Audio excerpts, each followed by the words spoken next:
I was, Dude, me yeah. too. I'm a huge wrestling fan. So when I found out that that was like one of your things to do, I was like, seeing Sam Alvey on a WWE program be wild. Oh yeah, no, since I finished my contract with UFC, I've just been in the weight room hitting the weights, trying to get big enough to do it. Oh, dude, yeah. Like I did some training like here and there. It's definitely something that you see on TV. Or you're just like, oh man, this looks fun. It's a fun. It hurts a little bit, but it's fun. I would love to Yeah, see you do that. Oh, that's awesome. I'd be the mankind kind of guy. I would fall from 100 feet up, land on Tic Tac, Oh, come yo, back. I put would you in be that guy. put you in the hell in the cell. I want to see that. My man's a daredevil. Oh my god. But yeah, man, let's kick that off. I just wanted to ask that. No, I'm no, so we're geeked good. out. To all our listeners, we have Smili'N Sam Alevy on. As you can see, he's smiling away over there. So excited, man. All day, every day. So So, excited. I just have a couple questions, and I'm sure he does too. And then, we could talk about the WWE thing. So, I was just wondering, like for me personally, are you still with Team Quest? Is that Yeah. So I've moved to Tennessee. In Tennessee, I'm training with Guardian MMA, and okay? then I'm also a coach of a checkmat jiu-jitsu. Okay. But during my fight camps, at least half my fight camps, I'm going to be out back in California with Team Quest. Okay. Where you at whereabouts in Tennessee? So I'm in Murfreesboro, Guardian Okay. MMA in Murfreesboro, real close to Nashville. Okay. And yeah, I love it out here. Yeah, because we just went out to Nashville and I was looking for a gym while I was out there, and Okay. I didn't know where to go because I'm from New York, so I was like, I don't know. So I just never went anywhere. I was just wondering how close you were, because if I ever go back out, I might swing by and come see you. Yeah, please do. I'm about 30 minutes from the airport. Oh, that's not bad at all. Oh yeah, no. Yeah. So what are you doing like now that you're done with the UFC and stuff? Are you looking to fight still, or are you just kind of? Yeah, I'm still gonna fight. Honestly, I'm probably gonna do the bare knuckle thing. Everyone tends to do it. Oh shit, Oh man, that's Yeah, Jay. That Jay loves go. it. that's Oh, me. I'm man. all in on that. Yeah, that's it right I there. love. You know why I love it? Because it is as close to WWE as you can get That I without it being WWE. And if I could do the W, I would skip everything else and go to. I mean, I've always said the only way I would stop fighting is for the WWE or a presidential run, one of the two. But awesome. the bare knuckle is they let you have personality and you're kind of expected to shove each other at the weigh-ins and after it's the only organization I've ever seen that has the title holder just won the belt and then they bring the next challenger in while you're just getting and they're spitting and whatever on each other right then and there. I love it. We went last year. They had one up at Seneca Alligator Casino, which is about 2 hours from me. Okay. So me and all my buddies drove up there to the BKFC event, and man, was that a lot of fun. Like we drove up Friday, spent the night Friday there, fight was Saturday, spent Saturday, and then left Sunday. And all the guys walking around, they had the weigh-ins on Friday, and like you said, they're up there shoving each other, they're throwing shit at each other. Oh man, it was a lot of fun. And then I just love it. I want to be part of that so bad. and then after the fights on Saturday, they had a UFC card, and all the fighters it was funny, they were all just drinking together, hanging out at the bar. One guy's face is completely like swelled up. He can hardly see. He's got his wife or girlfriend, got him by the arm, just walking him to his seat, sitting down. And but they were all sitting there shooting the shit and just having fun, man. That is definitely one of the only organizations where they let you be you, and whatever happens, happens. Yeah. And then it's all over when the bell rings or starts when the bell rings. Then there's nothing that solves better problems than bare knuckle fights. So you plan on doing that then, huh? Yeah, I'm going to follow the money. I'll probably end up fighting less. It'll just be harder to find fights now. Yeah. But I'm happy to. I still love fighting. I've got the passion to do it. I enjoy training. I like being able to say, yeah, I'm a professional fighter. I'm one of the greatest to have ever lived. I get to say. And if I get my hands on another belt, whether it be Bellator, PFL, ONE FC, BKFC, something over in Russia, maybe, I'm all about it. Oh yeah. Get in that Eagle FC, huh? Yeah. I mean, it's definitely not the end. I mean, we were talking earlier how like you can't really take the way people's win losses look or their last recent fights, like no matter how long of a fight losing streak you're on or win streak or whatever, because when you look at the level of competition that you're fighting too, it's just like some people are on 4-fight losing streaks against nobodies, and some people are on, 10, 12 losing streaks against the top of the top. And it's just, it is I'm what it hoping is. I don't get to 10 or 12 in a row. I don't think you will. I'll be honest. I don't I think don't you think you will. will. Yeah. You're too good for that. Yeah. And I always say, and if you watch those fights, I won 5 of the 8. I won 5 of the 8. Yeah. Screwed a bunch of times. Oh yeah. No. I want to just tell you this because I did tell Duvet I would say this. I grew a lot of respect for you in the UFC when you beat my hometown man, Rashad Evans. And it still upsets me to this day because he's from, Niagara Wheatfield, Sanborn area, which is where I went to school. So he's older than me, but it's one of our alumni here. And when I watched you beat my man, I was very upset. But at the same time, I mean, it's Sam Alevy. So I've always loved Rashad. He's always been one of my favorite fighters ever. I've just enjoyed watching his fights. And I was disappointed's the wrong word because I finally got to meet him, be around him. But he's one of the fighters that he doesn't want anything to do with you until you're in the cage. Like he just mean mugged me all week when he had to see me. And then he would go do his, it's like, oh, I wanted to bro out with him just a little bit. And he was just one of those fighters that isn't that way, which most of them are like that. Yeah. I've never been like that, but I was disappointed. I wanted him so badly to geek out with me a little bit. Nah, man. So do you plan on fighting in like the welterweight division of BKFC, or what do you plan on going up, down? No, I'm likely going up. I can still make, like I said, as soon as I was done with the UFC, I just started gaining weight. I'm lifting, twice a day, every day on top of my jiu-jitsu and boxing and everything. So it's still a full-time job of working out. Yeah. But I've been trying to get bigger in case I can get called up to the WWE. So what are you at, like a light heavyweight spot? Yeah. I'll be light heavyweight. If they need me at heavyweight, I can be a small one of those.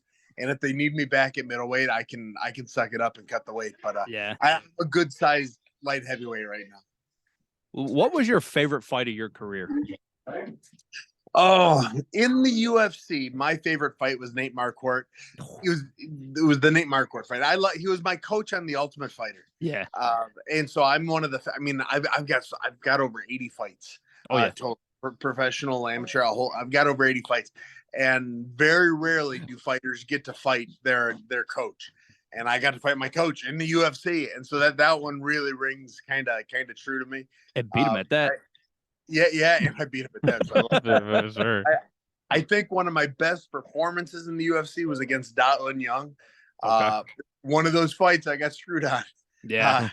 Yeah, man, draw my ass.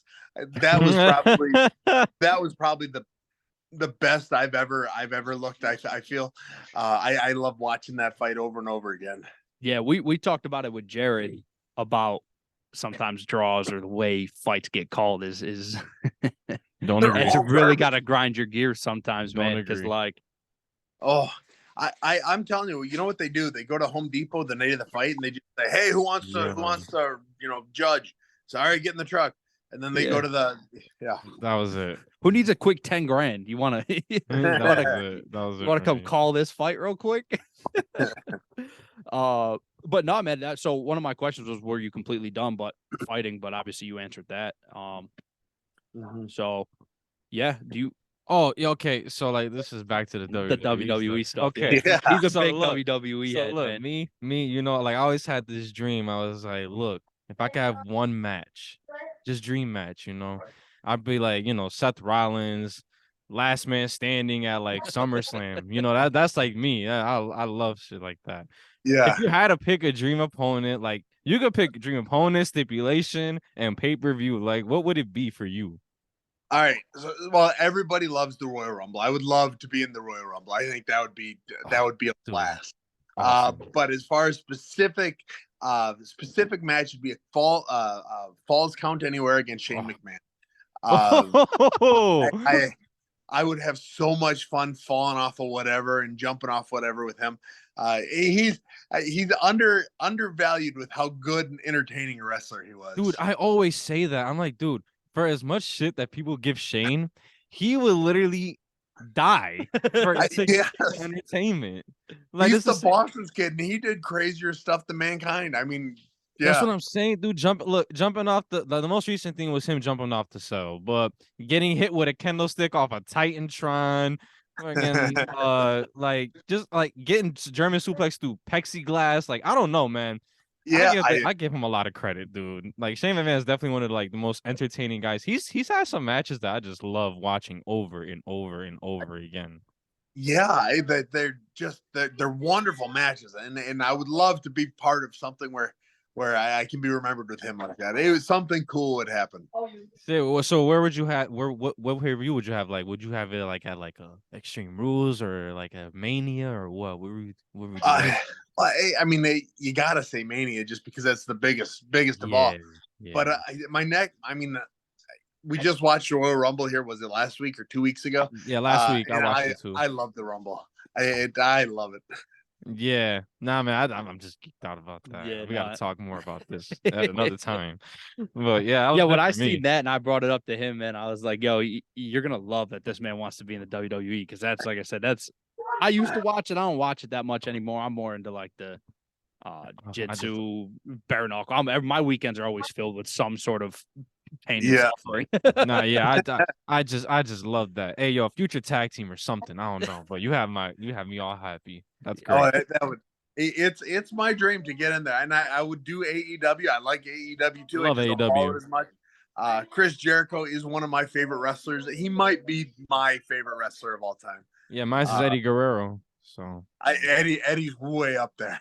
yeah, so I mean, hey, Chris Jericho's arguably the GOAT. I call him the greatest of all time. I don't know. Yeah. He ran the mic so well. Yep. He ran that mic so well. He's one of the few that could compete with The Rock. Get up there and not miss a step, not have to change subject, but be able to, wit for wit, go with them. Yeah. So I got a funny story about Chris Jericho. Yes. So I was the first fight post COVID. COVID happened and the whole world shut down. The first person to do anything was me against Ryan Spann. We fought in Jacksonville, Florida, and AEW was was figuring out how they're going to film also. Yeah, Daly's place. Yeah. We all stayed at the same hotel. I got up at, 5 a.m. to go cut the weight I had to cut. It was light heavyweight, so I didn't have much to cut. But so I was going down there, and Chris Jericho and one of the Hardy brothers. It was either Greg or Jeff. It was Greg Hardy, and I called him Jeff, and then they laughed at me. But they were just down there, 5 a.m, 4 a.m, something like that, wasted off their ass. Just sitting there drinking back and forth. So I sat and talked to these two wasted wrestlers for 20 minutes before I went and cut weight. But they were just blitz drunk. I mean, dude, yeah, like I met the Usos at a gym because I work at a gym right now, and they were awesome. Like, yeah, like they said, yo, they actually said we're gonna be at the Hyatt after this or after the show. I might catch you there. I was like, oh, I'll be there. And little do I know, my boy was working as a chef. We went there, and I went to see him first because he was off the clock, and he was like, "Yo, I'm losing you." Oh, yeah. So Over there. You good now? Yeah, I hear you. Yeah. So I just want to finish with this. I went to the Hyatt. My boy was a chef. He got off the clock. He was like, "Yo, the Usos are here." I was like, "No shit. I saw them earlier, and I think they're gonna freak out. They see me." He was like, "Dude, they're drunk." I was like, "Let's go take some shots." I went over, and he was like, "Oh, yo, you're here?" He was like, "Yo, let's all take a shot." I was like, "Bet." It was awesome, bro. Like that's what I'm saying. That's awesome. But yo, it was so nice talking to you, bro. I enjoyed this. I hope we gotta do it again. Absolutely, and thanks for pushing it back for me. I was driving through some mountains. No problem. Took longer than I thought it was going to. No, it's all good. It was funny because we were just recording just a regular episode before, and it was just like, I think we might have to just reschedule. And then as soon as I hit end on that, you hit me up, and I was like, well, worked out perfect because we're still here. Perfect. So yeah, I just fired it back up, man. But we appreciate you. I know you got to run. Thank you for coming on. And anytime, I mean, if you want to do it again, we can always do it again when you got more time. Yes. Count me in. We can talk more wrestling next pay-per-view too, or we can talk about whatever you want. As soon as you see I've got a fight coming up, hit me up and I'm back on. Oh yes, yes, guaranteed. I'm on it. All right, man. I'm gonna hold you to that. No, hit me up. I say yes to anyone that wants an interview because I know someday nobody's gonna want to interview me. So I'm gonna take advantage of as much as I can Come right on now. Hey, as long as you're alive, man, you're welcome on my show, our show, Oh, anytime you want, I man. appreciate that, guys. Thank you. All right, right, man. Hey, Sam. have a good day. Be safe cutting down some trees. All right. All right, I appreciate it, guys. Have a 'Cause good one. I want to see you fight, so don't get hurt. I'm not losing it. I'll be Newell. What's his name? Newell with the one hand. I'll be like him. All right. Hey, I'm in. All right, All man. right, man. Thank you. Have a All good right, one. okay, guys. All right, later. All right, bye.